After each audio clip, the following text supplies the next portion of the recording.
Welcome to wargroove, the world's most prestigious international wargroove tournament. The Groove of War 4 is underway and exiting regionals. This is going to be a best-of-3 match between one of the favorites to win, Shu. Shu is considered possibly one of the best wargroove players in the world and is entering this tournament, possibly proving that fact.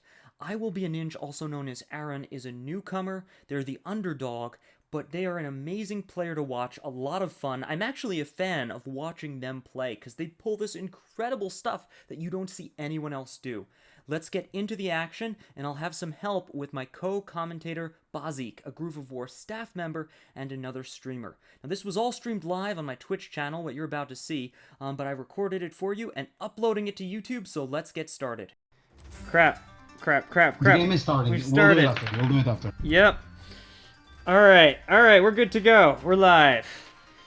Welcome to Wargroove. This is Sneaky Dragon and also Bazik. Hey everyone. Alright, we've got Shu versus IwillBeaNinj, also known as Aaron.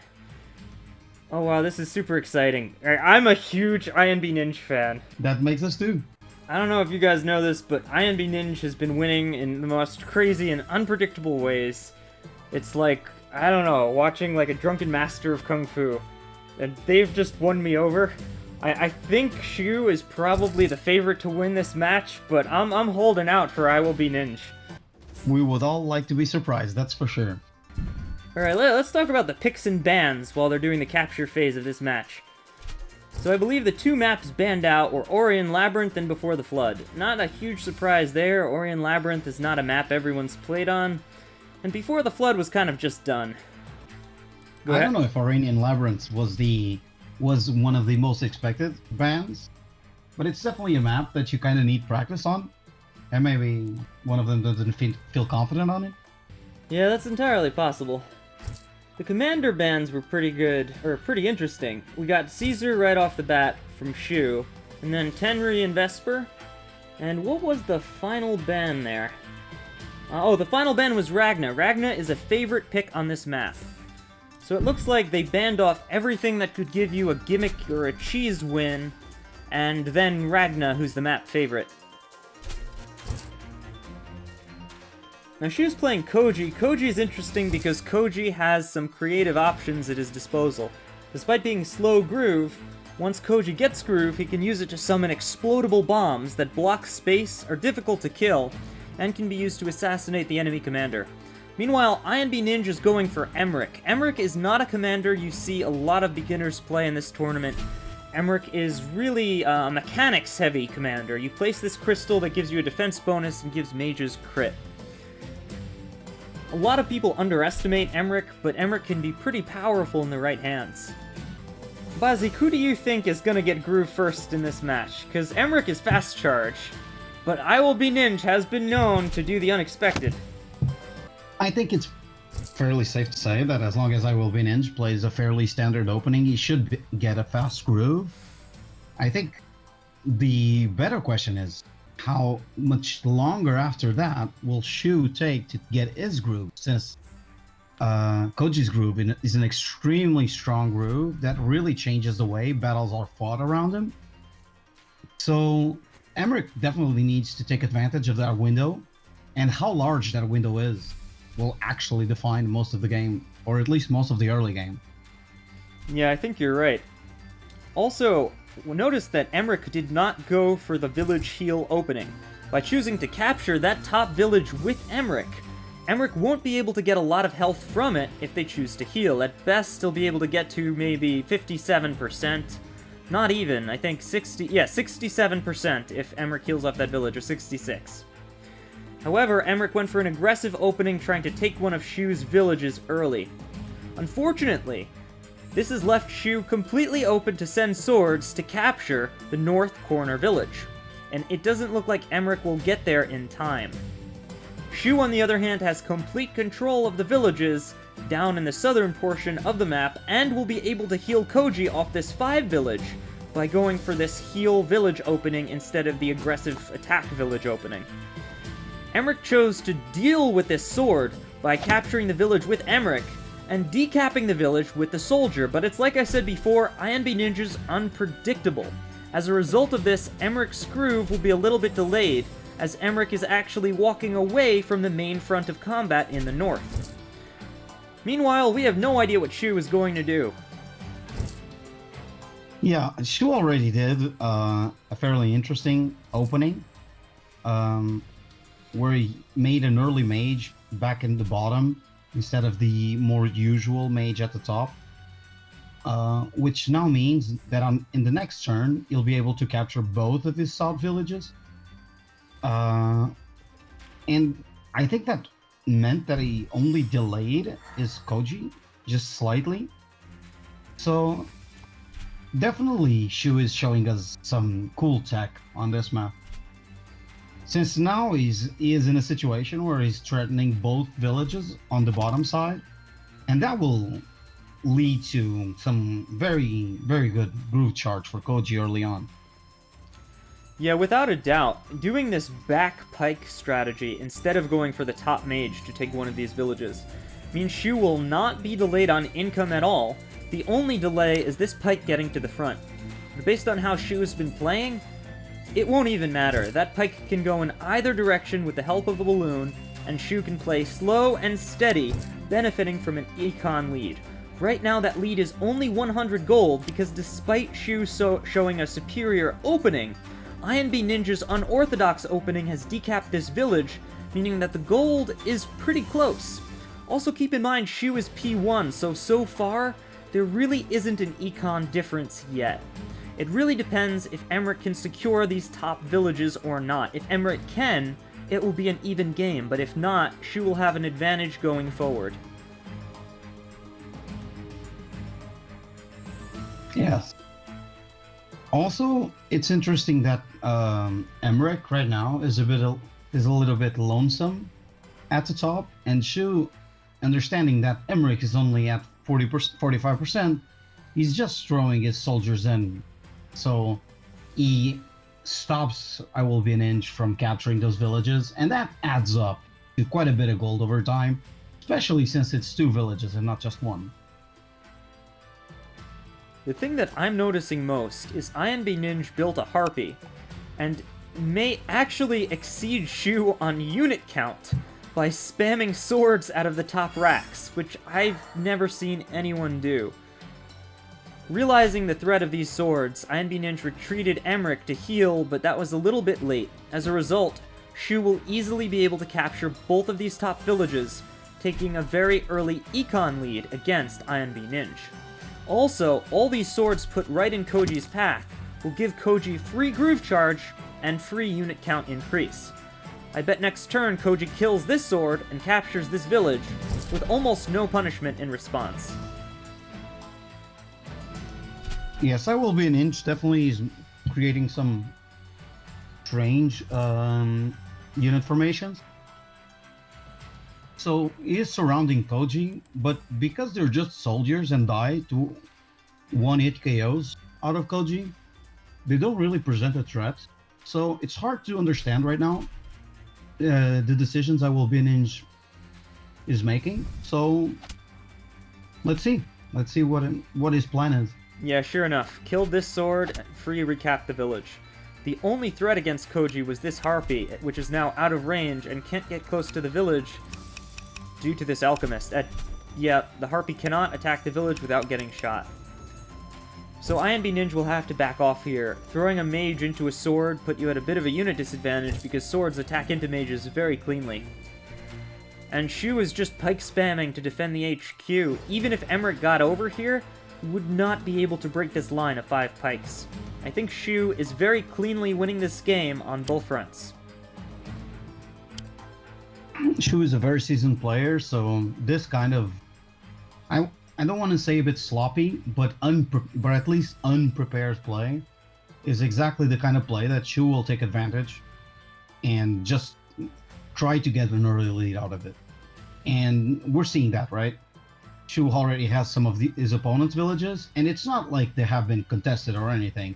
He just took advantage that there wasn't anything else at the top to defend. That being said, given that the econ difference is 200, we could definitely see, yep, there it is, Emmerich take the village and recapture it to even out the econ. Additionally, this gives Emmerich groove. The only downside is Emmerich has no units around him that will benefit from the +3 defense. Emmerich's only mage has been severely weakened and just retreated completely off the battlefield.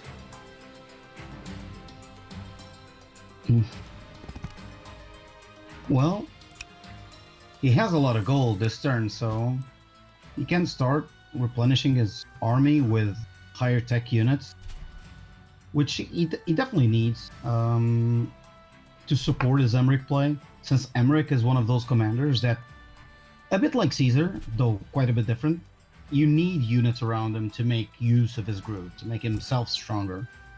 And like you just said, Emmerich definitely needs some support right now, because just 2 soldiers is not really where you want to be as an Emmerich player. That being said, it looks like he's about to get it. We're seeing a huge front switch. It looks like all of the swords went north. The knight is going north. It looks like the only thing the knight could really do from this position is crit kill this village. Maybe if Koji pushes too far forward as a punish. We see an archer here warding off the knight and the alchemist. So this position is still defended. And now it is very difficult for Koji to press forward on this front. There's the threat of a harpy surround with a knight to deal with the mage, an archer to deal with the swords, lots of swords to act as body blocks. Koji can't really push into this, and on top, these units can transition upward to help Emmerich. Also, these swords are trapped now. Emmerich can just slaughter them as he pleases, although he has to put something here to defend these villages, otherwise Shu will just make up the econ that IwillBeaNinj takes back by grabbing them over here. Also, we see a mage pushing towards the mountains here, and that'll give Koji a very strong defensive position in the center of the map, allowing him to completely take over these 2 villages. For people who weren't here before patch 2.0, this is what a game would look like back then. More or less, other than the golem maybe. A lot of spears and mages. We're just missing the balloons. This is a very old strategy, served people really well for almost a year. And we're seeing Shu employ it to great effect. He seems to just be solidifying his control over the map, just bringing his spears into the front, getting some golems to support it from the back, and as expected, he'll probably just be solidifying his front in the middle and then pushing forward. One thing we might see Emmerich try to do is pop a crystal here, and then use the defense to sword kill this sword, trap that sword, and finish it off with more swords, just to free Emmerich up to go attack things and get more groove over here. I'm not sure if that's what IwillBeaNinj is going to go for. Also, Shu did say at the start of Double Trouble, all you have to do is make pikes, mages, and balloons, and you'll win every engagement. But Shu hasn't made, like you pointed out, a single balloon. I think that's because Shu has been a little bit anti-air, or against air units, since we've started playing on some of these maps. The positioning of flagstone, and the incredible amount of terrain that buffs mages make air units more difficult to use well on these maps we've been seeing in GoW4.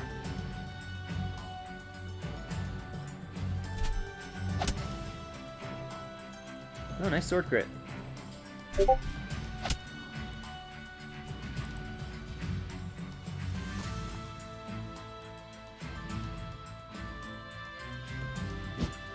Oh, looks like the folks in the comments have corrected me. It's IwillBeaNinj, not IamBeaNinj. Did it used to say IamBeaNinj? I could have sworn it used to say IamBeaNinj. Alright, so let's make that correction. It's IwillBeaNinj.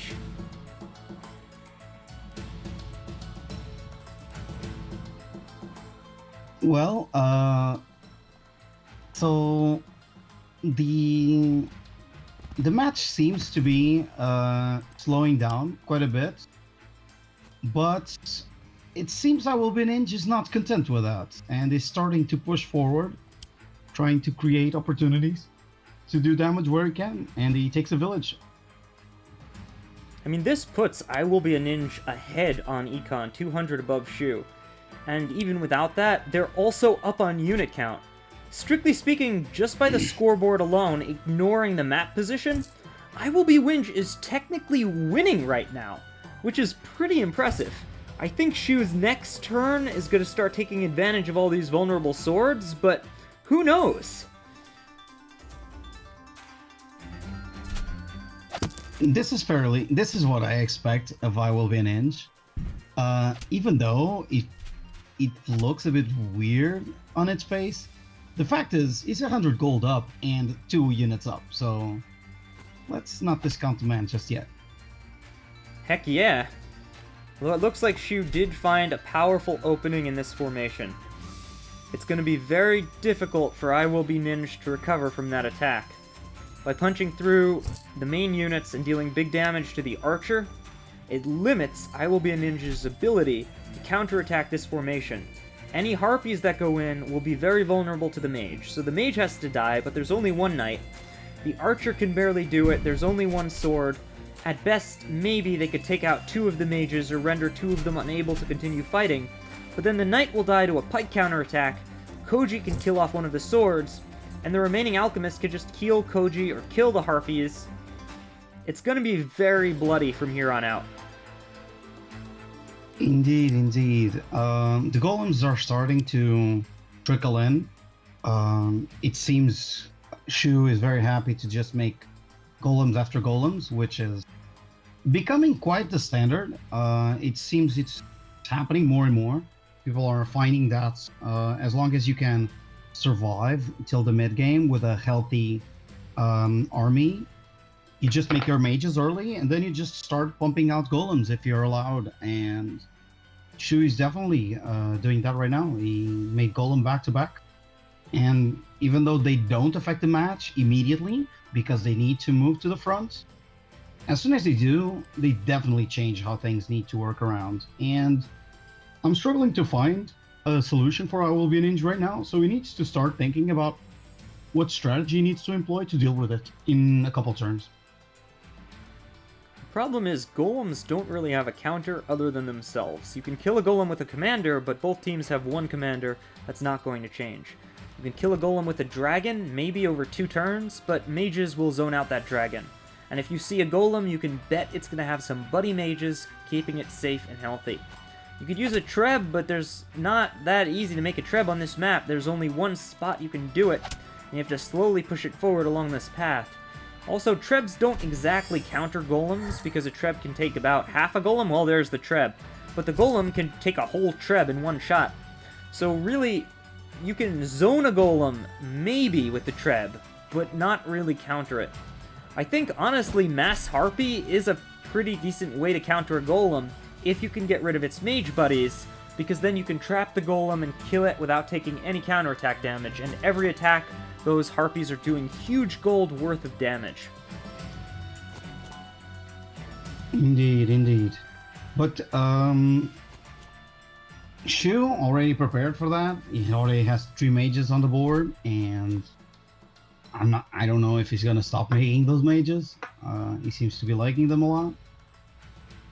So definitely needs to take care of those mages first, and he has hard work ahead of him.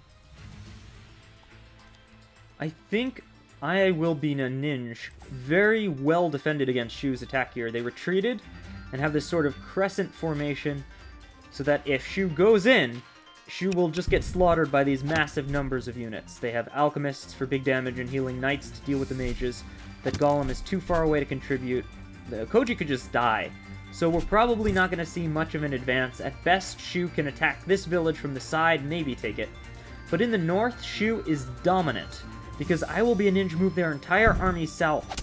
There's nothing to stop this giant, there's nothing to stop these pikes. I am amazed Shu went in right there. That is a knight crittable position. Oh my goodness, Shu really has to defend, or they could go down this turn.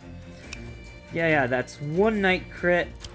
I think it's just 1, because this knight would have to loop in order to get the 6 spaces. Since that knight crit is on the back, there are 4 sides exposed right now. And an archer. On all sides. Yeah. What's he doing? He's not covering! Oh my god, he's not covering! Does Shu not see it? Are we gonna see Shu go down? We might. There's heals for the archer too. I think this is I will be an angel's opportunity. That mage has to He block. might take it. That mage absolutely has to block. If that mage does not block for Shu, okay, He it saw blocked. it at the end. It blocked.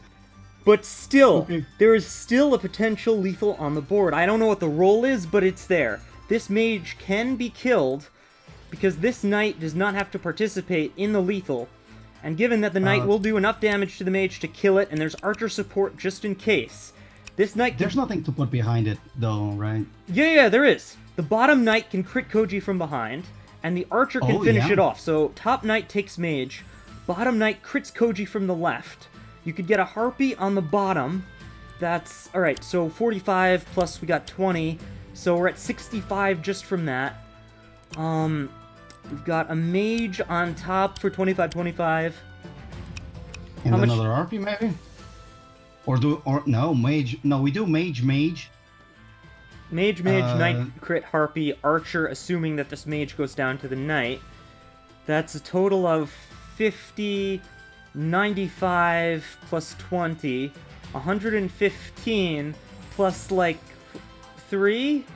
So, that on Forest is close to a coin flip. I want to say that it's about a coin flip, maybe the odds a little bit in Shu's favor.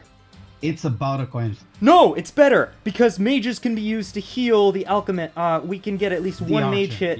Yeah. He's going for it. Oh my god, he sees it! He sees it! He sees it. And he did not low roll on the mage. This is all correct so far, I believe. He goes for it. There's the crit. Oh, but that was a pretty... I don't know what that roll was, with 30%. 33% damage. It's pretty close. It's pretty close. It wasn't terrible. And he needs to high roll a bit right now. Yeah. But he should still go for it. Absolutely. Those knights are gone. It's game over.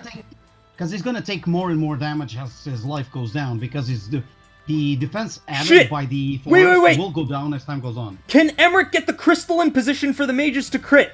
I don't know. Can. I don't know. If so, this is not a roll. This is not a roll. This is almost guaranteed. Or at the very... What's the range? What's the range? Oh my god. I don't know.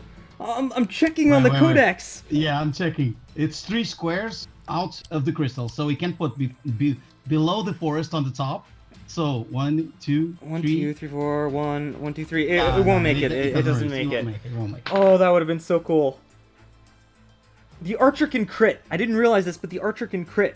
So yeah, he should heal the archer once more. I don't know. One mage hits it. No. Both mages have to hit Koji, because Harpy does 5 less damage, and they won't get 5 additional damage from 20% of an archer crit. If not, then he should just go for it, no? Yeah. Archer crits, double mage hit. IwillBeaNinj is taking their time to think about this. It is a critical moment, but honestly, the time to think about it has passed once you went in with those knights. Those knights are dead. This is right now a coin flip, I think. Or very close to it. Oh, that wasn't great. No, 6 damage. 6 damage from a 6 health, that was pretty good. That was this. We're still in coin flip range? He needs slightly above average. 4%. 4%. Oh, 4%. It was close. He lives. Shu could have gone down right there. That was close. We'll have to do, like, the complete math later. Shu definitely wins, because there's no question Shu will be able to escape, get to safety, and slaughter IwillBeaNinj's army. This was a do-or-die lethal. But the fact that it happened, just the fact that this happened was incredible. Shu almost lost to IwillBeaNinj. Like, that was a roll. That was a roll of the dice right there.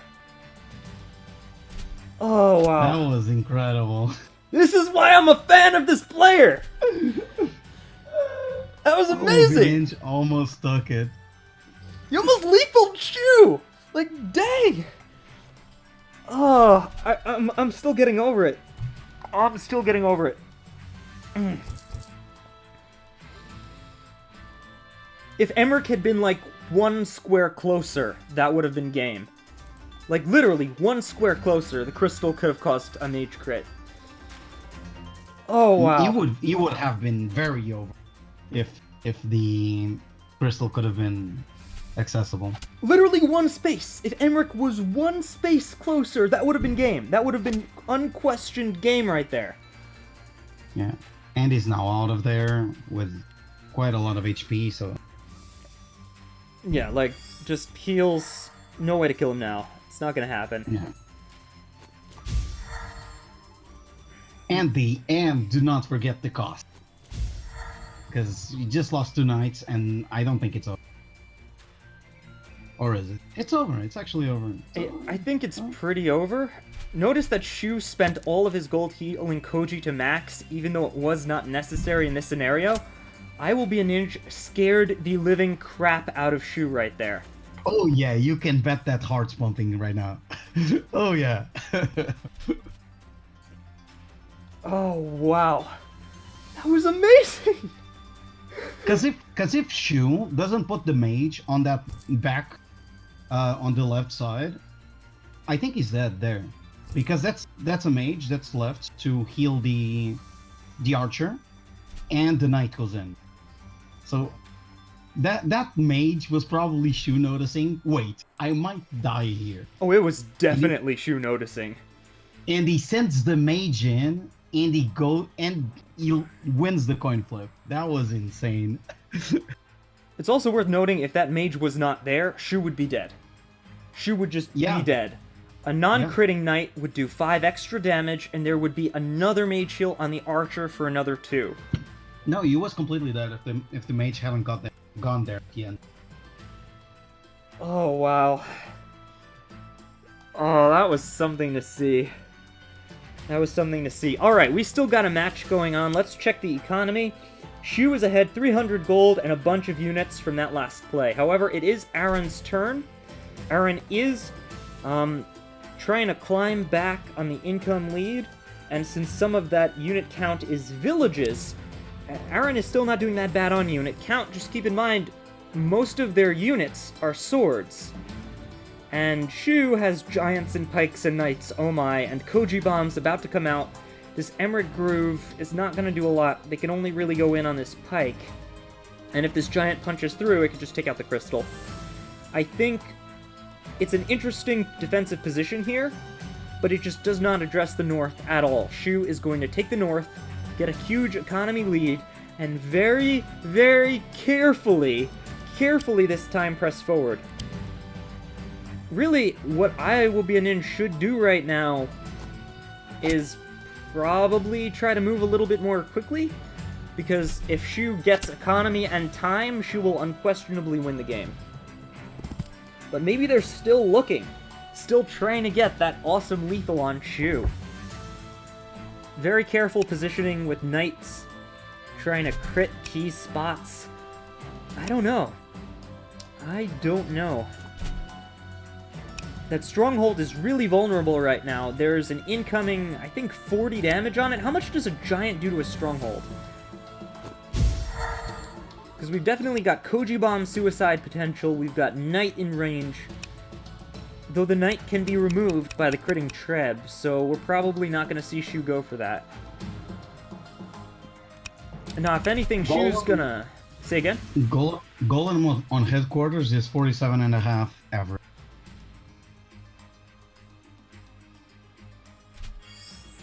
Yeah, it's still too risky, because then Shu loses the bombs, loses the golem. I don't think Shu is going to give IwillBeaNinj the chance to crawl back from that. So Shu will probably get, like, picks here, take out this sword, take out this village, and then just use the massive army advantage on top.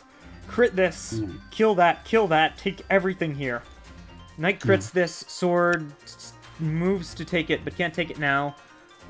Sword or pike kill this. March forward. There's a free sword kill here. They can't really do anything about that. Pikes can move forward on this village, get in range of the barracks. There's so much economy on the board, I think Shu is just going to go for the economy.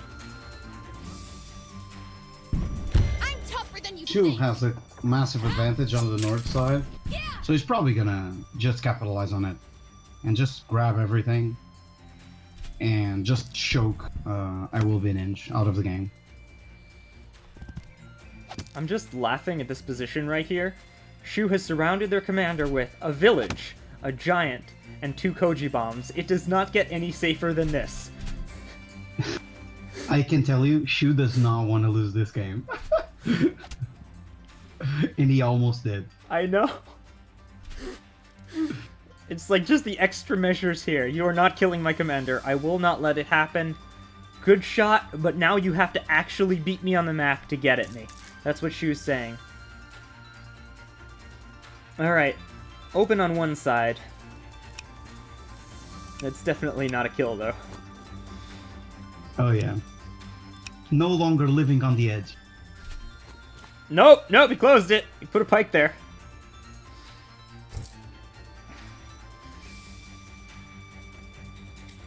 So this was a pretty good move by Shu. If IwillBeaNinj goes in to engage and take these villages, Shu can collapse with double giant reinforcement. If IwillBeaNinj goes top to try to save their economy, Shu can push forward and take the win. It doesn't look like IwillBeaNinj is a great way to get out of this now that that commander lethal is off the table. Yeah, IwillBeaNinj now is hard pressed against the wall. It's hard to be in this situation where you have less economy. The amount of space you have to move is also reduced. So he really needs to put a plan into action that tries to exploit some kind of mistake. Otherwise, he's gonna slowly see Shu's army growing and growing, and he will probably not be able to keep up for much longer.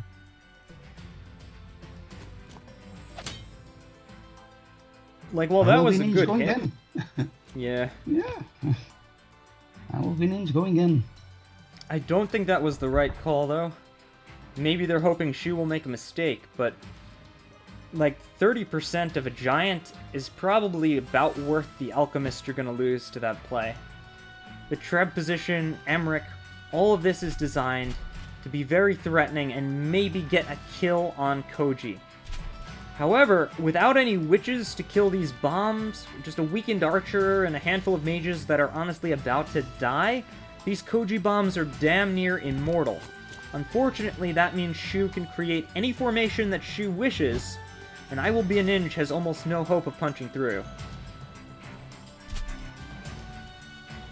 Yeah, but I don't think Shu wants to pull back right now, even if he tries to just maintain control. Because he's starting to get pushed back quite a bit, right? So Shu's probably gonna try to hold his ground and clear the units that are closer to him.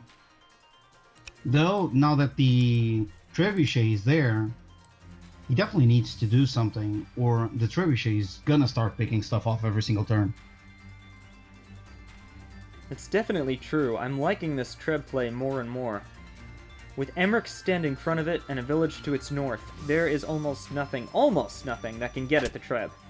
Even the Koji bombs can't get around due to the mountain placement and this sword standing in its way and a crystal to its right, giving everything here a ton of defense. Shu doesn't care though. Shu is just taking villages. That barracks is going to be vulnerable soon, and once Shu takes that barracks, we might see giants start getting spawned out of here. Yeah. She's gonna set up a crit on the barracks with a knight up top, and there's not a lot that IwillBeaNinj will be able to do to defend that Rax. So that Rax will probably build his last unit for IwillBeaNinj next turn. And Shu actually pulls back. Interesting. IwillBeaNinj creating a hole in Shu's defense. There's a chink in the armor. Right now, Shu has no motivation to engage this. Shu just What? made a mistake and blew up a bomb. Was that like a Yeah. misclick or a flex? It's a misclick for sure.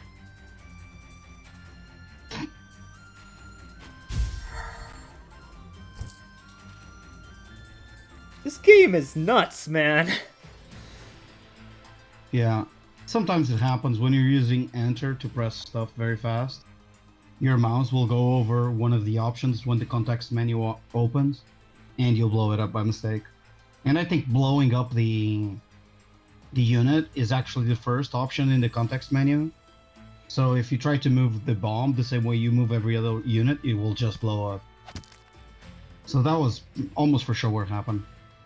I've got to say, serious respect for IwillBeaNinj. I didn't even notice that knight was positioned to crit this village. Even in this dire situation, they're thinking turns ahead. He's definitely playing well. But none of this is standard. None of this is what we usually see. This is why I love watching this player. It's like, I didn't even know you could do half this stuff. Oh, he brings the trip back to defend. And it's still in the crystal's range. Harpy's going up because there's no anti-air here. Without anti-air, if that knight goes in, if the golem goes in, these harpies in the treb could take it out. And Shu pulled back so far, it'll take at least a turn to get to these villages. Hold on, let's look at the economy. Okay, IwillBeaNinj is still way behind in that respect. But still, their tenacity to hang in here is so impressive. It's definitely no longer worth it to go for their racks. Might as well just wait it out and push on the left side. But moving the trap back that way will definitely open up space for the golems on the left side to just go down and start pushing again on the HQ. Good hit on the dog. It could have been a kill if the sword had gone first. It might have been a better way to go about it, but keep in mind, IwillBeaNinj is on the clock right now. Every decision they make, they have to make twice as fast as Shu, or they'll just lose on time. This has already been a great game, and IwillBeaNinj doesn't seem to like the idea that is not in control of the match, and he's pushing Shu around. Just creating movement, and Shu is being forced to react to it, which is usually not a situation we see a lot. I've never seen this. I have never seen a player from behind, after a failed lethal which cost them units, suddenly start bullying the player who's 500 gold econ above them. This is amazing!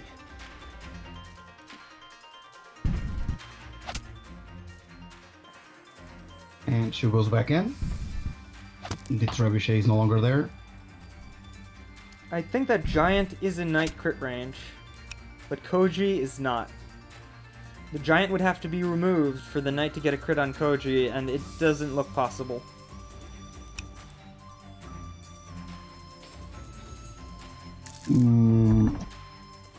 Which knight? There's only one knight, right? Yeah, if that Giant were not there... Oh, wait, no, my bad, I miscounted. That would be 5. 1, 2, 3, 4, 5, yeah. Yeah. It could only crit the top golem if neither the bottom golem and Koji wasn't there. Oh, no, sorry, it can crit the Golem, it can't crit Koji. Yeah. Up 1, 3 to the right, 2 up. Yeah. Okay, I'm just gonna say what we're all thinking. Could Koji die in this position? We've got a Mage Suicide, an Archer hit, a Sword Suicide, another Sword Suicide, so let's say altogether that's a suicide damage total of 15 plus 8 if you want to be really risky here. So let's call that, I don't know, 20 plus 8, let's say, so, no, sorry, 15 plus 20, that's 35. You can't hit Koji on any other side with Emmerich, so that's... He's not dying. Yeah, plus 40, that's 75, plus Archer at 8, even if you heal it, it's just another 10. It can't happen. Yeah, it can't happen. There is just not enough damage on the table to kill Koji right now. When he moved the trap to the right side, he gave up the left side, so Shu definitely took advantage of it, being the experienced player that he is. Just manipulating the weapon flow of the match, which is exactly what we would expect of a player of his level. Yep. Even though Shu's on the offensive, we see this Treb coming out to start to drive Emmerich off the mountain position, drive the units back off of these villages. Even if that Treb just takes this village out every turn, it could be potent.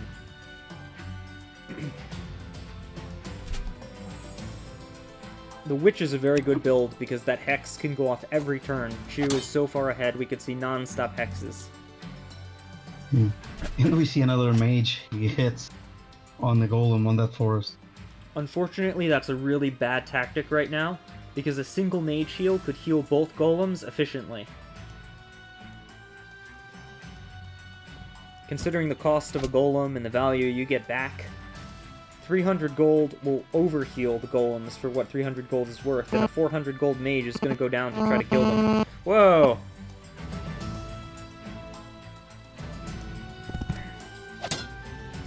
There's the crit, and that golem is at a pretty decent health. 48%, that's as weak as you can get it without going into crit range. That was risky, and the risk did not pay off. Now the golem is at 40% and has all the strength of a full health golem. Also, that knight Which means is it's attacking first. Yeah. Whoa. Whoa. Oh, no. No, I don't like this. I mean, it's basically Emmerich on a mountain. Whoa! Whoa, that aggression. It's not really Emmerich on a mountain because he can always use the bomb to blow the crystal up. That's true. That's true. So Unless this he blocks is it. a risky play. He could block it with the sword, save the crystal. Yeah. He kind of needs to move everything forward again. Unfortunately... By the way, the trap moved, so the Rax is down next turn. Yeah. Yeah, there's the sword. There's the sword. It's protecting the crystal, so Emmerich is effectively on the mountain for one more turn. But there's not enough gold left to heal the crystal, so it dies at the start of IwillBeaNinj's next turn. Completely abandon this Rax. It's toast. And it will be captured by Shu. And that Pike is to set up a Pike crit with these two guys and the Knight that does it, so they can revenge kill the Knight. But the barracks will not only die, but get taken. This is a hard position for Koji to push into. He probably has to back off.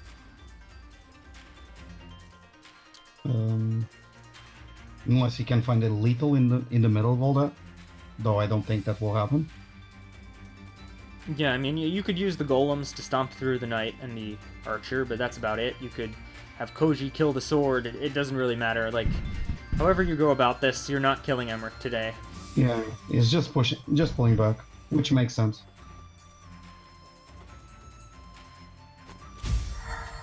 I don't know about you, but I'm counting knight squares every time Shu moves now.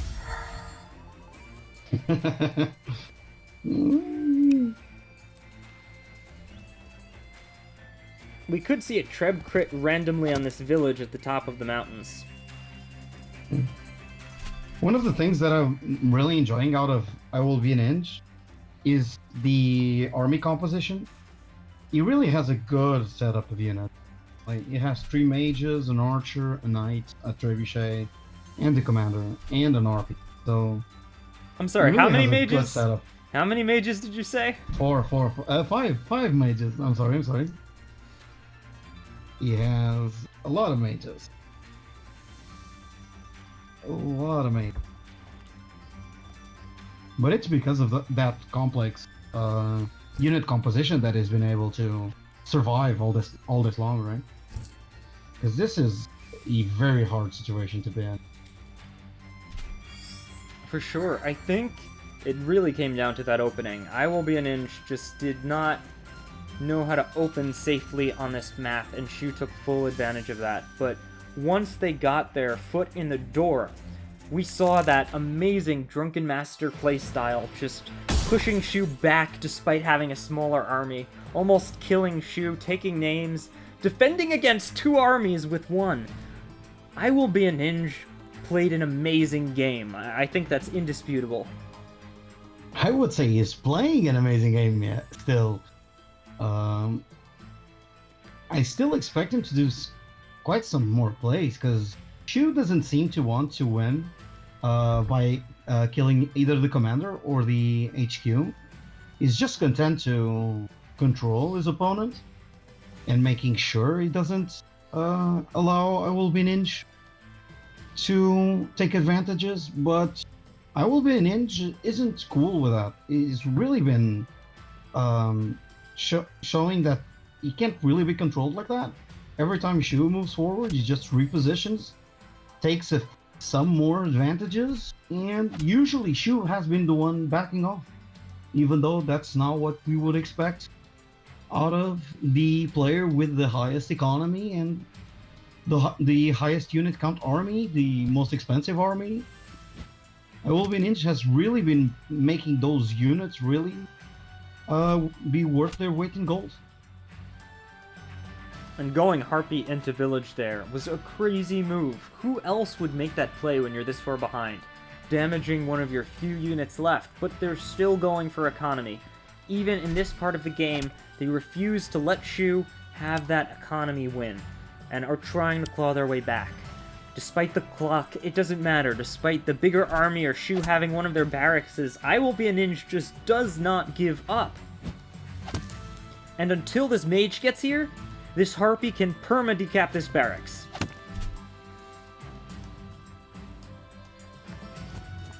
I'm not really sure if this is going to work. Emmerich just stepped into Treb crit range and is probably dead. This is probably all she wrote, but we have been surprised in the past. If this is a bait, this is the most amazing bait in all of history.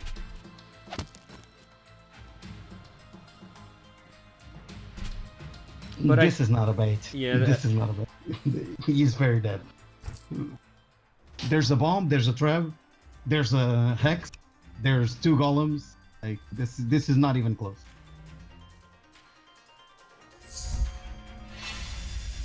Even goes with a suicide to... Yeah, Shu ain't taking any chances anymore. This is like 140% total damage or something weird like that.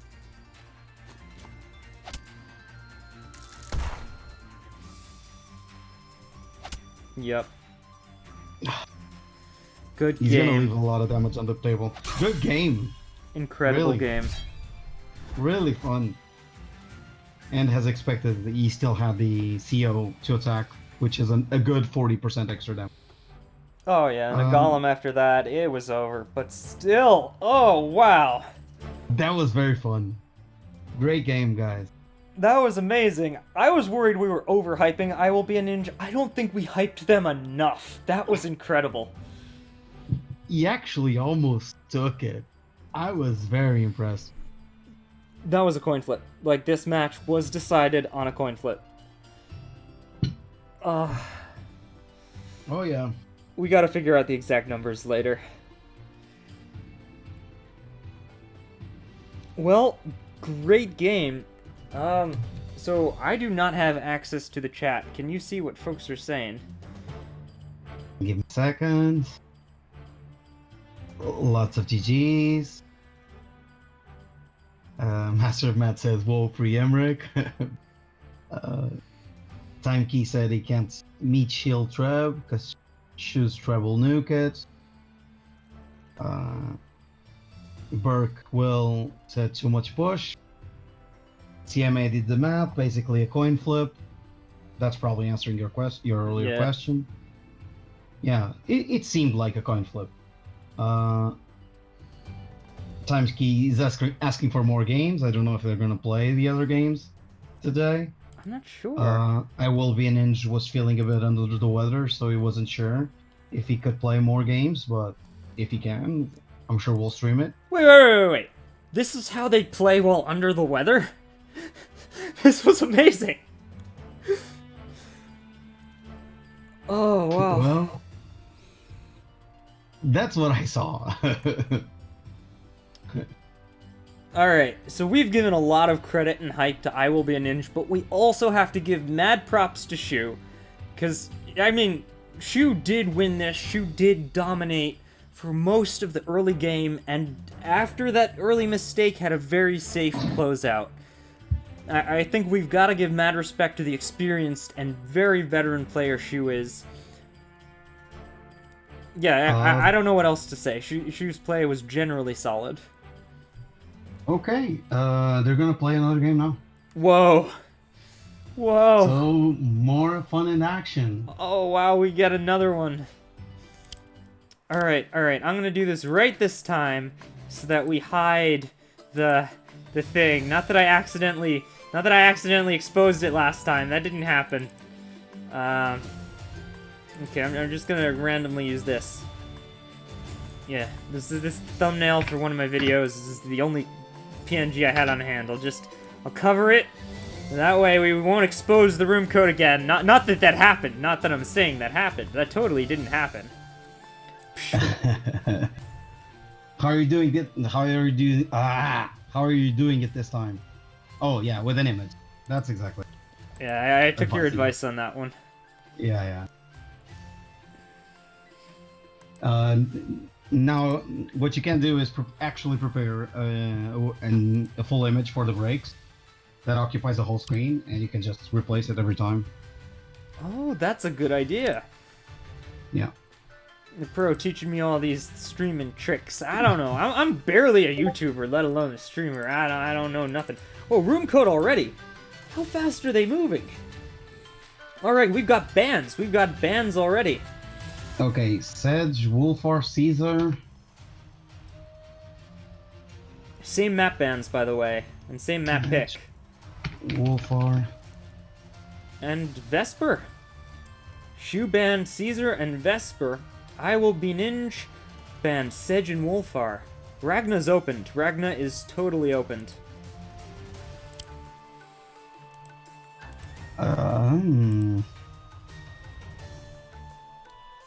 What's interesting is IwillBeaNinj did not ban Rustic, despite having trouble on the opening.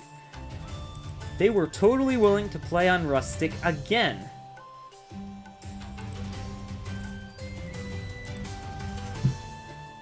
This is amazing. This is just amazing. Okay, I'm gonna move this here and perfect. There we go. We got this. I'm gonna have fun with these images now that I know I can do this. All the images. Can I put like a video here? Can I put a video on a video? Oh wow, that's too much power. You can. Whoa! Oh wow. So I could like have the tier list video playing while they're doing bands or something. Oh, that's so cool. Of course. You just do the same thing like when you added the image, but instead of adding an image, you add I think it's a media source. Okay. You can do a window capture, for example. Oh damn, look at that. Look at that, we've got the Tenry pick. We've got the Tenry pick coming out. I don't know if that's final. IwillBeaNinj again chose player 2 and is looking to go for Tenry. They haven't locked in, they haven't confirmed yet.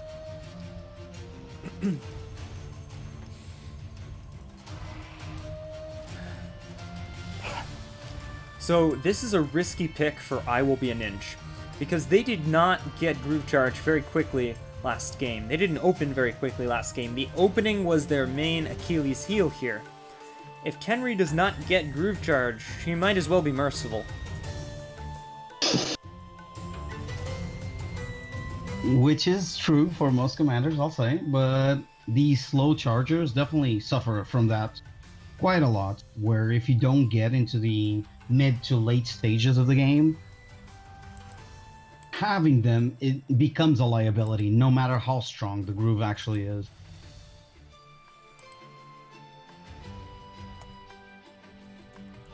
People sometimes forget that it's not just the fact that your groove is not being used, it's also the fact that your opponent might use his groove earlier on, and that will create an imbalance in the match that you then need to recover until you have the groove. So let me get rid of that image now. And the game is starting. We have Ragna in the blue and Terry in the teal. It's more of an aqua teal. We gotta be precise here. This is high precision mathematics. Okay. Alright, this is a very different opening from what we saw before. It's looking to almost mirror Shu's opening from last game. If IwillBeaNinj mirrors that opening, they might have a much easier time on this map. It would definitely be a good bet on his side to just mirror the opening, since it was so much better than what he had last game. So that might be a straight up improvement on his part. But we'll see if he took it to heart what happened last game. One thing about these Groove of War 4 maps, a lot of them have very good openings and bad openings, and it takes a bit of time, effort, or watching videos in the Groove of War YouTube channel to find the ones that are the best. You really gotta come prepared with that optimal opening, or you might lose a little bit in the early game, and it can translate to some big losses down the line.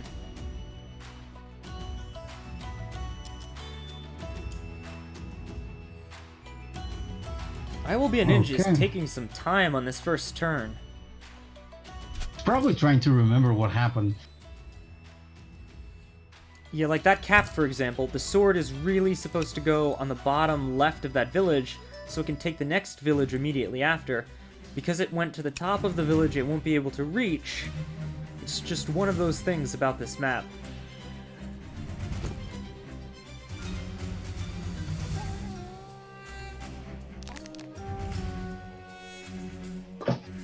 And you can now see how Shu does it anyway. Yeah, the sword went to the right of the village and was able to grab this on its next turn. You can get the tower one turn earlier. Alright, memory test for IwillBeaNinj. Also, IwillBeaNinj did a soldier on the side racks instead of a mage, so he's already deviating quite a bit. That's true. And soldier down here instead of pike. It's all different. But this was maybe one turn off. What Shu did was Shu stopped Henry there, and then moved and healed next turn to save a little bit of gold for one more turn, because you can't really actualize on that turn as Tenri. But given the threat of this sword, maybe it's fine. He also captures the village where Tenri is right now. That way he can use the soldier to cap the village at the top, and with the mage he had produced earlier, he can send the mage and capture the corner village immediately. Because he captured through the bottom, he now has to use Tenri to capture the village up top. But in this case, I'm sure it will be fine, because at least it stops Shu from capturing the two top villages, which was definitely one of the hardest parts of the opening for IwillBeaNinj last game, where he was a good 200 to 400 gold behind because of that. Without a doubt. They were forced into... What? IwillBeaNinj just sniped this village. I don't think it's going to pay off, though. The Alchemist can take this. And we can see a sword crit on this. Yeah, that's probably risk Ragnar. of that. Yeah, go ahead. No, sorry, go ahead. I was just gonna say, he's probably just gonna throw Ragnar into the soldier and use the other soldier to decap the village, right? I think what we're going to see is Mage takes this, Ragnar stands here, and then Sword stands to the right of Ragnar, crits the other sword. The Alchemist cannot hit Ragnar, or I think the sword from that position. 1, 2, 3, 4, 5. Okay, it would be able to counter hit the sword, and Ragnar would be forced to heal. Okay, he wants to heal on Ragnar right now. Yep. That makes sense. This way he still gets damage on the sword, but for like 20% extra damage, he gets a full health Ragnar instead. That was smarter than what I was saying. And he also got one of the soldiers anyway, and the other one is weakened enough where it doesn't pose a threat to the mage. Yep. You're not going to go in on a forest mage with a 5 health soldier. Yeah, it's just gonna die. But Terry could push the soldiers back, so this game, IwillBeaNinj will take control of all his top villages without contest. Well, that corner one is kind of... Nothing's going for that. Early Maybe the slow Treb. spear. Really early Treb. Indeed. Chose not to heal Tenri. Smart, because this Rax did not produce yet.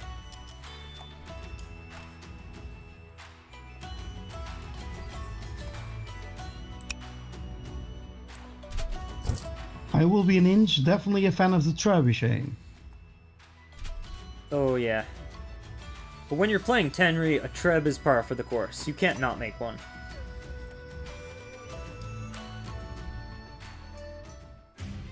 If they changed Tenri's groove so that it only worked on trebuchets, it would not be the biggest nerf in the world. That is... I don't know if it's accurate, but it's almost... I want to say it feels accurate. Like, realistically, it can be used for assassinating dragons or removing one square of your opponent's formation. But, like, really, what do we see it used for? It's definitely the play that has made Terry one of the best, if not the best commander in the past. And definitely the root cause of all our nerfs. Oh yeah, without a doubt. But I gotta say, Tenri at slow charge seems pretty balanced to me, even with the treb plays, because in order to make the treb plays, you have to get to the late game, you have to get groove charge, your opponent has things to deal with the treb, stop the cheese. Indeed, indeed. I would go as far as if they now nerf the, and this is a bit of a tangent, but if they now nerf the trebuchets to become quite a bit more expensive, like some of the community ones, it might throw Tenri under the bus and over the edge, where she stops being even good. Oh, without a doubt. They're so specific that she might come to be a map-specific commander.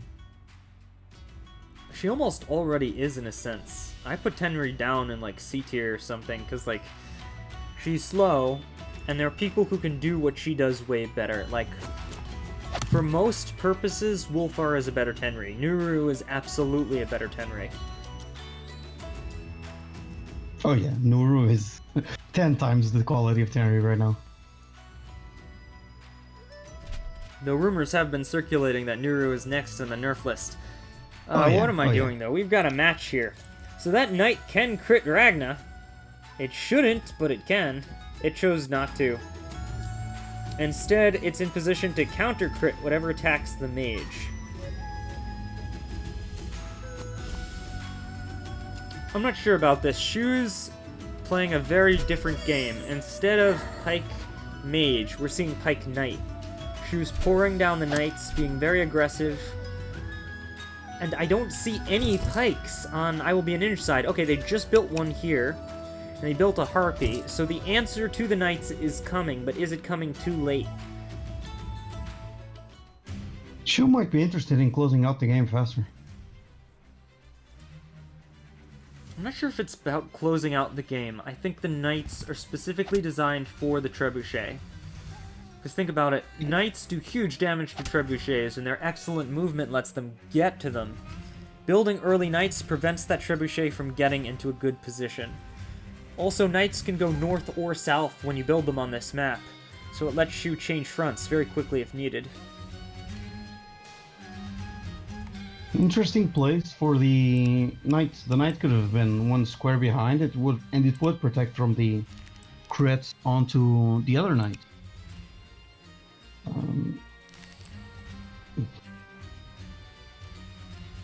So maybe he's hoping the trebuchet stays in the same spot, but the soldier stops being in front of it.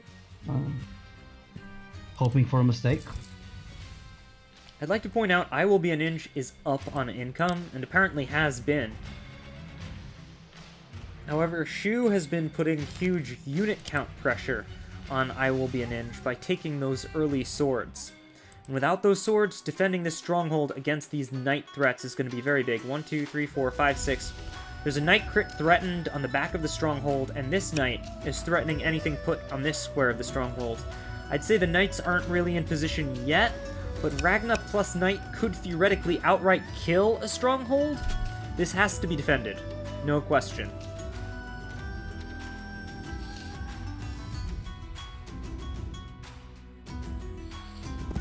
And he has the units to do it, so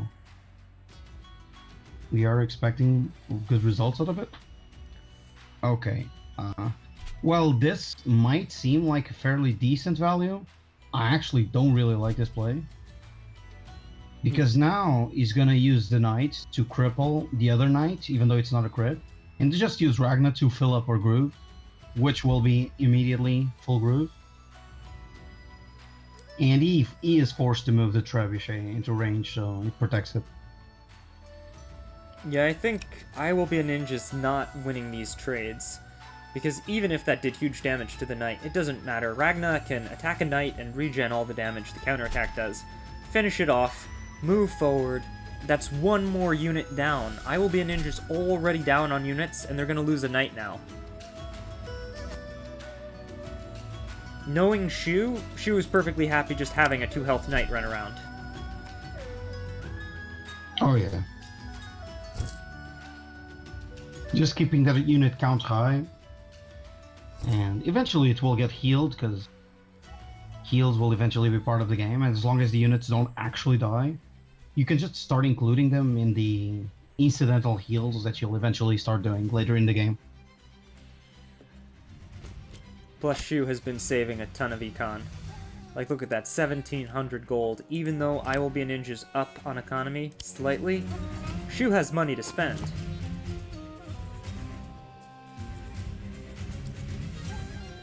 Also, I think the biggest thing here is, look at Ragna, 95%. With passive regeneration, Ragna will have groove next turn. This knight is threatening crit on the stronghold. This knight could heal here, and then 1, 2, 3, 4. Threaten hit on the stronghold. Ragna can groove the stronghold. She could groove into this trebuchet.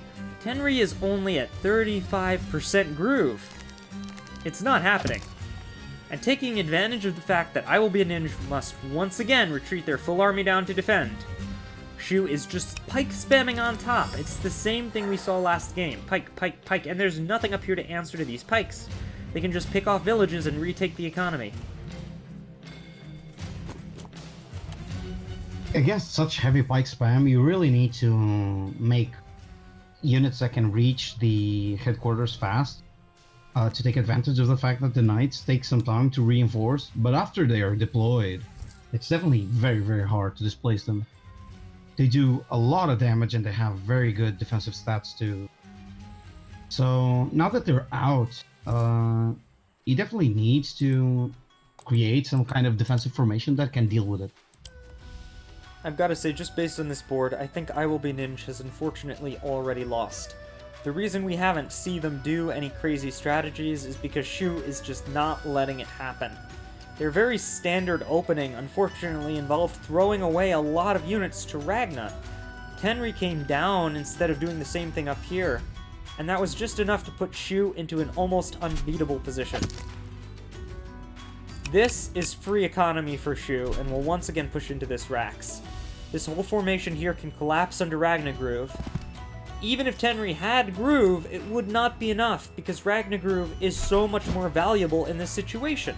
Ragna can wipe out this entire formation with Groove.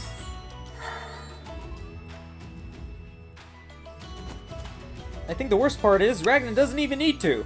That's a free Harpy right there from the Mage.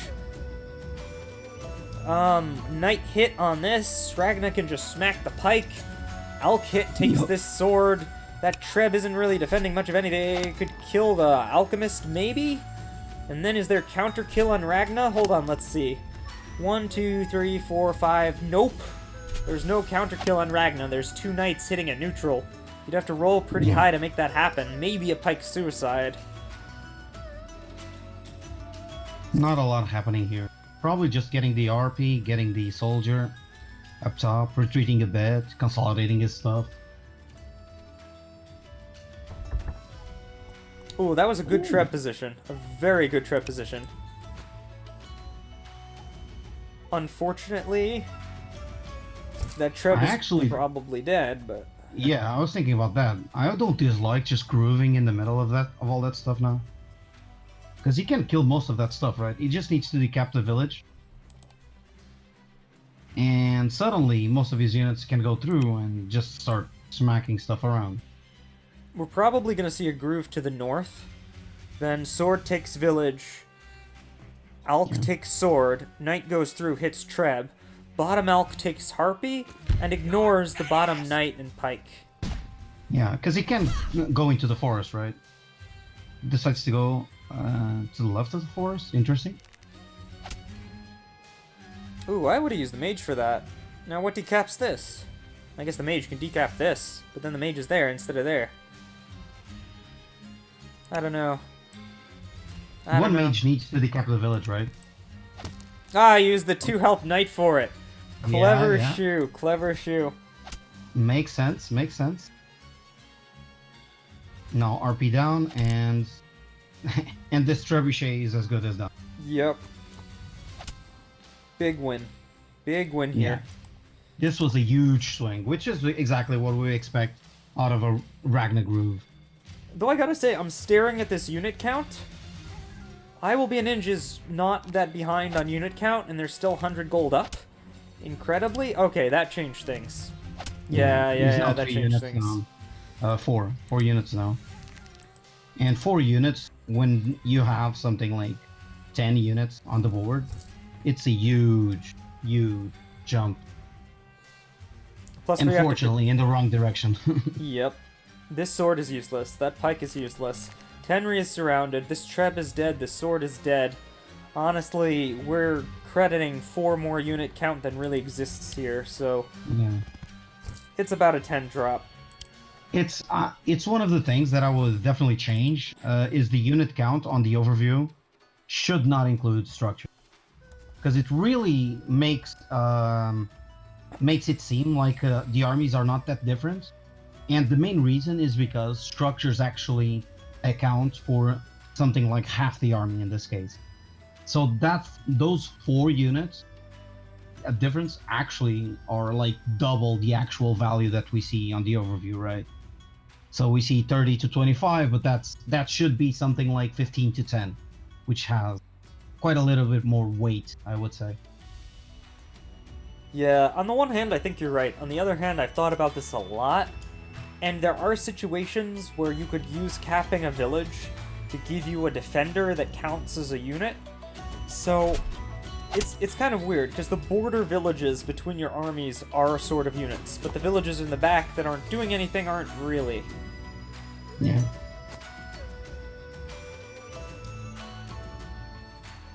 Yeah, IwillBeaNinj is kind of throwing away units now. That is a very dead trebuchet. That trebuchet is getting smacked by the knight. Oh, Which no. will make- No, it's not. It is it not? It's I think it still is, right? not. I'm not sure if it's possible to kill through that and still have the knight hit the treb. Look at this. It was pretty well done. Let me see. This takes that, and then Ragnar can't get around, so Ragnar takes it. Now the knight can't get around. Can they kill this knight? No, they can't. They cannot get to the treb. Wow. That's interesting. That's amazing. A 3 health sword stopped a knight from getting to a trebuchet, despite the fact that it has 2 knights, a Ragnar, and all this shit around it. That is incredible.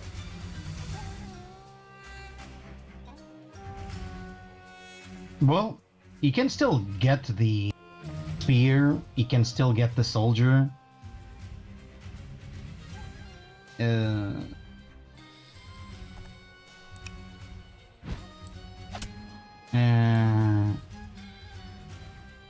Yeah, the soldier's dead. This army is going to push forward. There's a knight out now. It'll start taking villages. Tenri can't stop it. Yeah. I think we're basically watching Shu say, okay, you almost got me last game. I'm going to play this one very slow, very carefully, not give you any room for quarter. Yeah. Shu is just dismantling IwillBeaNinj defense this game.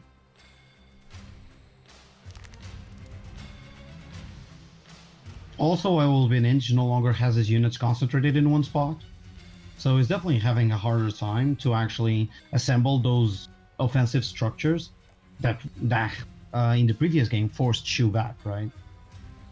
Because he never had a huge clump of units together, he could never really employ that force to great effect like last game. That was a low roll. Yeah. I gotta say, this Andy. doesn't feel like we're watching Shu, it feels like we're watching Math Lord. It's a very gradual victory. Take a piece this turn, take a piece next turn. Slowly move forward, slowly get more pieces. I think we're also seeing Shu playing slightly slower, which is a good thing. I think he's been trying to play too fast. And sure, in some cases it might be needed, but not in all of them. Without a doubt, I think the clock ended last game with Shu on what, like 19 minutes?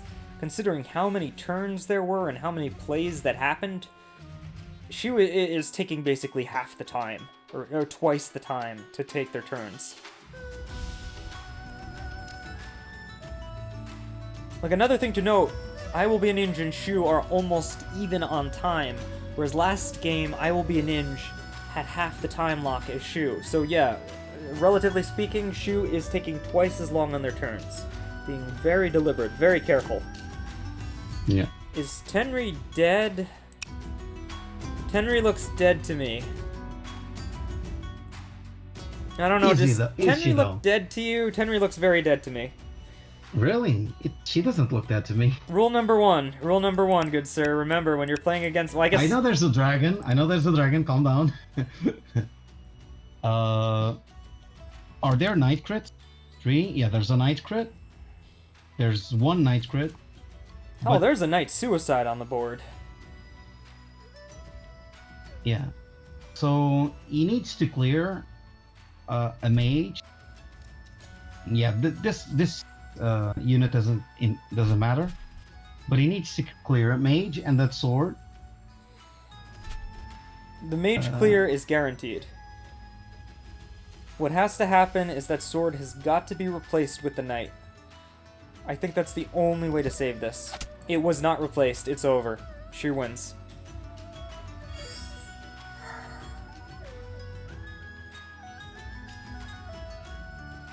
Yeah, this is a definitive victory for Shu. There are even several ways to do it. You just have to get one knight to attack Tenri. It doesn't even have to crit. And that plus dragon is an average of, I want to say 105%. How are you doing this? What? How are you doing this? What do you mean? You're saying Terry's dead? Yeah. So we have a dragon, Yeah. and we have a bunch of stuff we need to clear to get the knight on the other side. Yeah. But you can't attack on both sides. Her, like the bottom and the right side, can you? No. Why do you need to? Oh, she's on the road. Yes, What am I talking she's about? on the road. No, yeah. Just forget about it. Yeah. I completely forgot she was on the road. That's something that I no longer do, and I haven't done in such a long time. Like, commanders don't stand on the road when there's a dragon on the map. They do. Oh no! Oh no! Didn't go for it. He didn't see it. I think Shu saw it. That major lag at the start of Shu's turn, I think that was Shu saying, there's a lethal on the table, but I want to take 0 chances here. Are you saying he's trolling? No, I don't think Shu's trolling. I think Shu... Because this game, it was very over. Like, it wasn't a roll or something. It was a It was roll. over. That was 105% out of the 100 necessary, so a low roll would have failed it.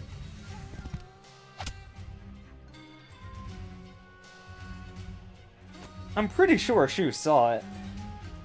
I'm pretty sure he didn't.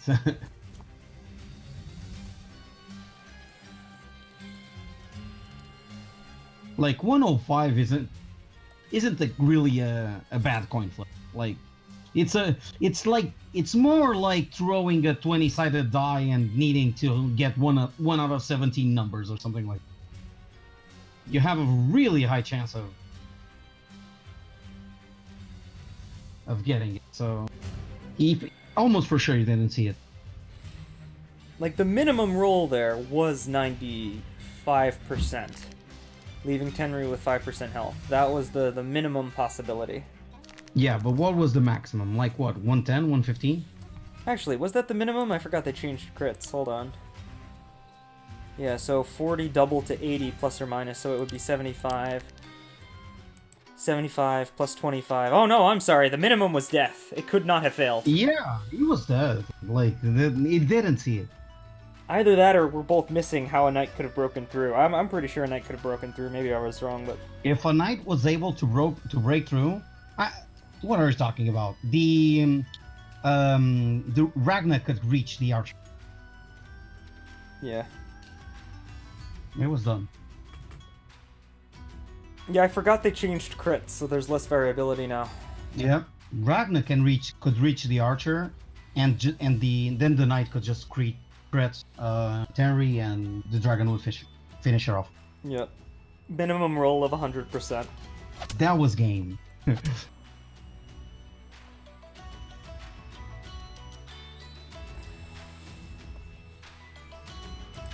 Well, Shu is more known for their surround lethals and economy victories and blitz plays, I guess. And also, it's hard to see this stuff when you're on the clock. Well, and we're getting more wargroove because of it, so... Yeah. Win-win. Yeah. I like your perspective. 2, 3, 4, 5, 6. Crit on the village. Taking it anyway. By the way, for everyone watching, if you take anything from this game is, as soon as a dragon comes on the field, commanders no longer stand on road. Ever. Until you're one of the best players in the world, roads are off limit when dragons are on the field. Oh no, even for the best players in the world, there have been Groove of War final matches lost to this stuff. Like, you saw my game with Mercenary, like... Seriously. People do that mistake all the time. They do. I don't know if I would be the sneaky dragon if people didn't make that mistake.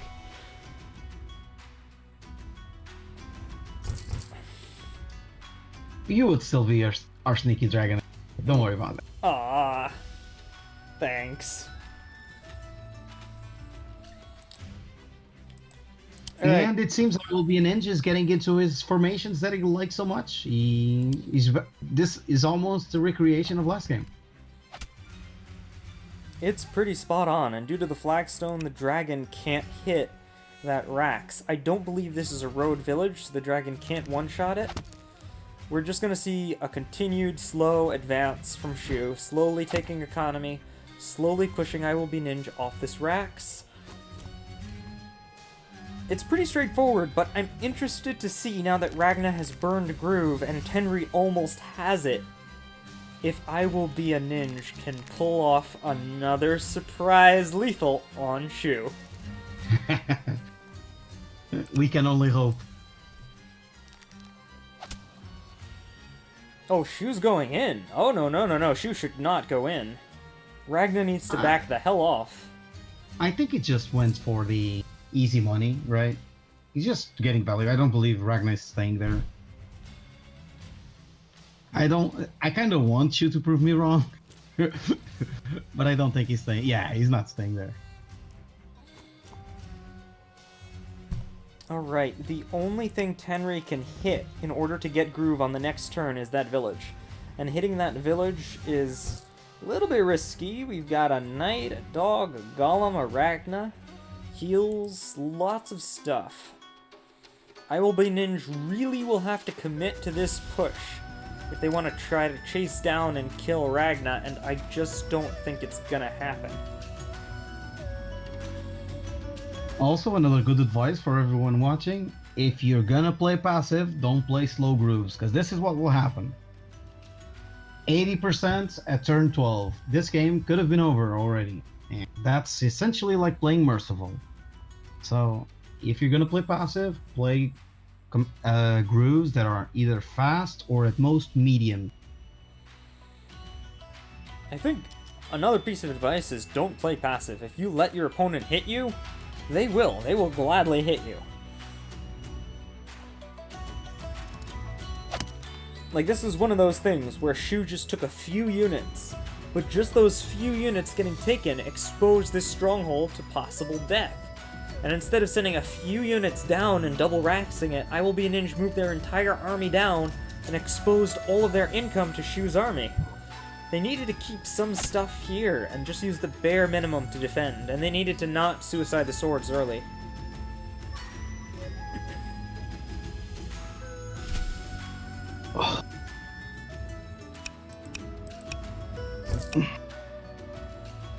IwillBeaNinj just taking care of the more standard stuff, taking care of that right side, before actually messing about with the center of his army. Oh, doy, there was a skeleton there. I didn't even see it. Of course he could hit the skeleton. Ugh. I was even saying why I didn't think Shu should put the skeleton there, and then I forgot there was a skeleton there.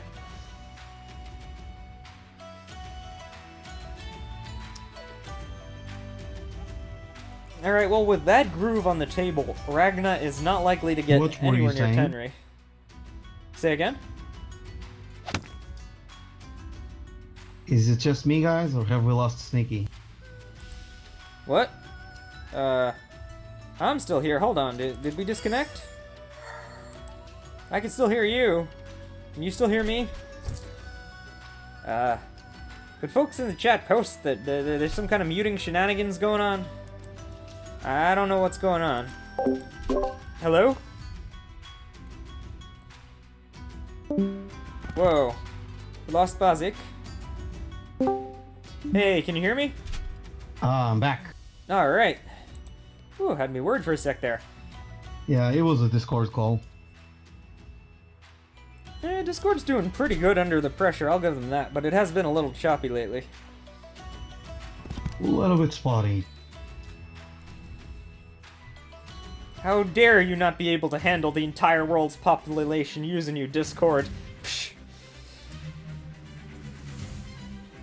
Alright, well, IwillBeaNinj moved their entire army up to the north, but unfortunately exposed their trebuchet.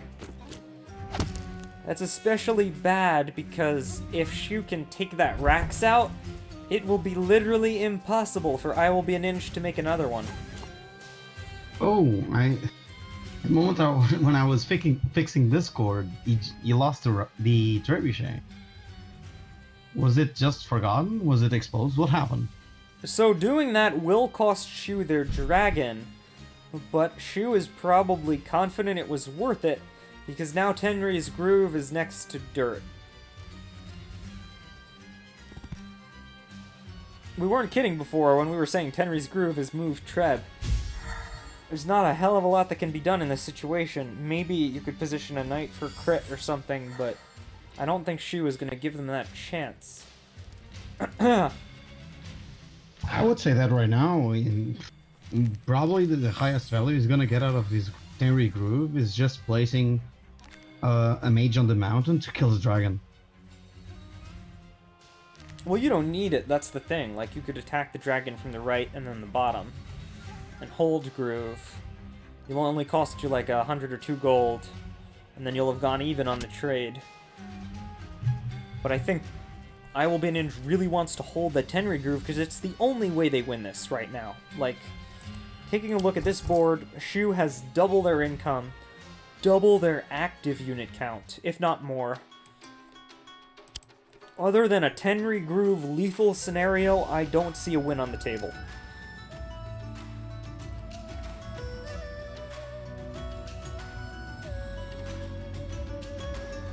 Yeah, IwillBeaNinj is in a bad position right now. There are no two ways about it. Shu played a very neat game, a very controlling game. There was no room for those crazy plays or shenanigans. IwillBeaNinj has proven that they are probably one of the best players in terms of unit formations and positioning, but not the best at opening in the game. I can relate to that. My openings are pretty similar to this. In fact, I think IwillBeaNinj did my opening, early sword suicides included. I'm gonna have to fix that. In any case, though they're an excellent player, if you lose some units early on like that, and you overreact to a big push on your stronghold, you can just get zoned out. Like, all of this army here, in the bottom right, it's overkill. you need some stuff up here. You cannot give up the whole map to get a better army position. That's for sure. What? That's the wrong position to kill the. Oh. I mean, that's interesting. I mean, okay. And there's nothing there to recapture it, so that's 2 turns away from being back in Shu's hand.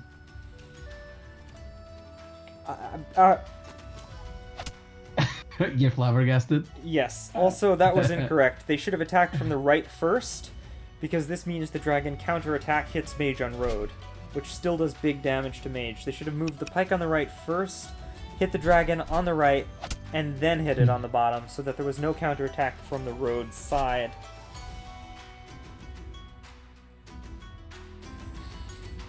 This is one thing we hammer a lot. Guys, think about the order you're doing stuff. It's not just about what hits what, it's also about in what order units do the hitting. And in this case, better units, a better order would have yielded quite a bit better result. I've got to say, I think if IwillBeaNinj sticks around and gets better, they could easily become one of the top players with their formations. Like, I have not seen some of the formation stuff they do almost from anyone else. Maybe sometimes Mathlord does something like that.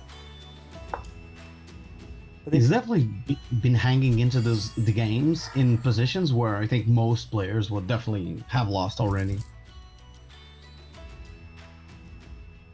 Without a doubt. I think they just need to clean up their openings a little bit, how they react to an attack a little bit, and definitely need to work on not being so commander passive, having their commander be like an errant running back and forth. The commander constantly needs to be attacking and putting on pressure and building more groove. That's one thing Shu is very good at. Shu's commander never stops attacking. Ragnar, despite being a slow groove, has just gotten a second groove. Yeah, and this game is now over. Oh yeah. That's GG. There is nothing to stop this.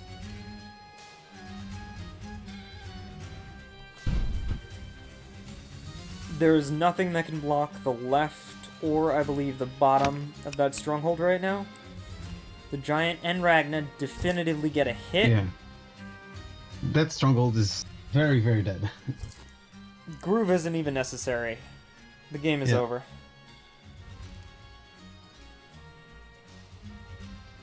Shu's moving the rest of their pieces just for completionism's sake here, but this game has ended.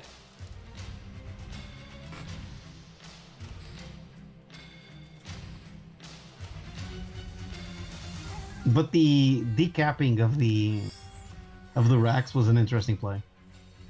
Oh, that was amazing. It's like, just when you think you know what IwillBeaNinj is gonna do, they do something completely different to surprise you.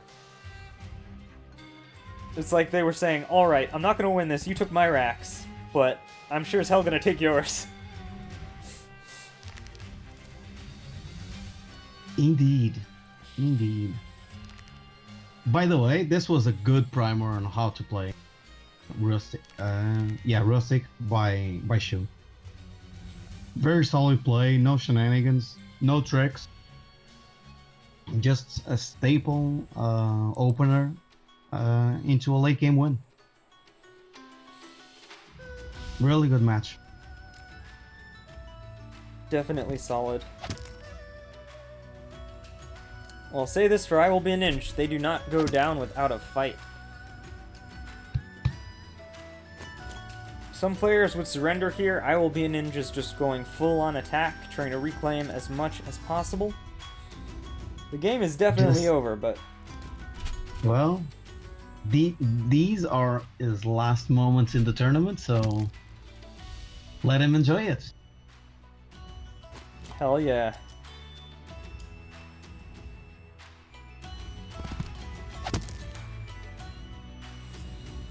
Everyone's got their own measure of success coming into this thing. I think for IwillBeaNinj, they've definitely gotten me as a fan. I want to see them play more. I want to see them enter more tournaments. This was amazing. Heck, I want to play against them. I want to say he's definitely one of the players that surprised me the most. And the thief. The thief. Double Such dogs. a rare unit. Such a rare unit to show up on the field. And now let's see how much Shu is willing to extend this. Not very long, it seems. Whoa. Yep, Done. that's it. GG. Good game. Great game. Solid play. Well, you know, this is why Shu is considered one of the best players. A lot of folks have Shu on their top 2 for this tournament. Some say that Shu is going to go all the way. Some even say that Shu is currently the best wargroove player in the world. Especially Shu. That's very true. Pot shots. Pot shots. Oh, yeah. Just joking around a bit. Calm down, guys. I will say that, like, IwillBeaNinj played pretty solid. I think they shored up their opening a little bit in that second game, and that was play that I would have considered seeing from a veteran. Like, hell, that was my opening. Again, I might need to fix that, because that was my opening. It didn't do so well against you. Oh, great game, great game. Great tournament, Indeed. IwillBeaNinj. That was amazing. And great game, Shu. We're looking to see you go even further. I'm not gonna lie, I'm really surprised. Shu almost lost that first game. Oh yeah, that was crazy. That was insane. He almost was out of that game. Like, for real, if there was like a highlight moment of these two matches, that was it. That was it. Yeah, that was it. That was the moment when everybody stopped breathing for a minute, just waiting it out. How much will the roll be? How much? How much? This is one of the things that I think competitive players usually forget. Like, it's because there's a chance that you will either win or lose. It makes those moments so much more tense. And I understand that it makes, like, the competitive nature of each player to not like it, because you kind of want to know that it's all about the skill and not about the luck. But it does make for excellent viewing. Personally, in that kind of situation, I'd say it was Shu's error. Because if you're winning, if you're really ahead, you do not expose a coin flip to your opponent. That's like saying, hey, keep playing the game and I'll probably beat you. Or take a chance right now and kill me. Of course you should go for it. You're inviting your opponent to have a better shot of beating you. Really good stuff. Definitely. And Shu recovered from it and exposed nothing after that. Like, we saw Shu hyper turtle their commander for the rest of that game, and then all this game play super standard, super safe. Because Oh yeah. Shu learned from that mistake very quickly. Oh, we're gonna see some great games going forward. Like, this is just the tip of the iceberg. If you enjoyed watching this commentated match of one of the Groove of War top 16 regional playoffs, I highly recommend checking out the Groove of War's YouTube channel or other famous streamers such as Fear Dragon, Ragnarokette, Gimbal. There's tons of videos hosted just about everywhere in the Wargroove internet. I'll include the link for the Groove of War YouTube down below in the description, and if you have any questions about the matches, feel free to leave a comment down below. Catch you later, and welcome to Wargroove.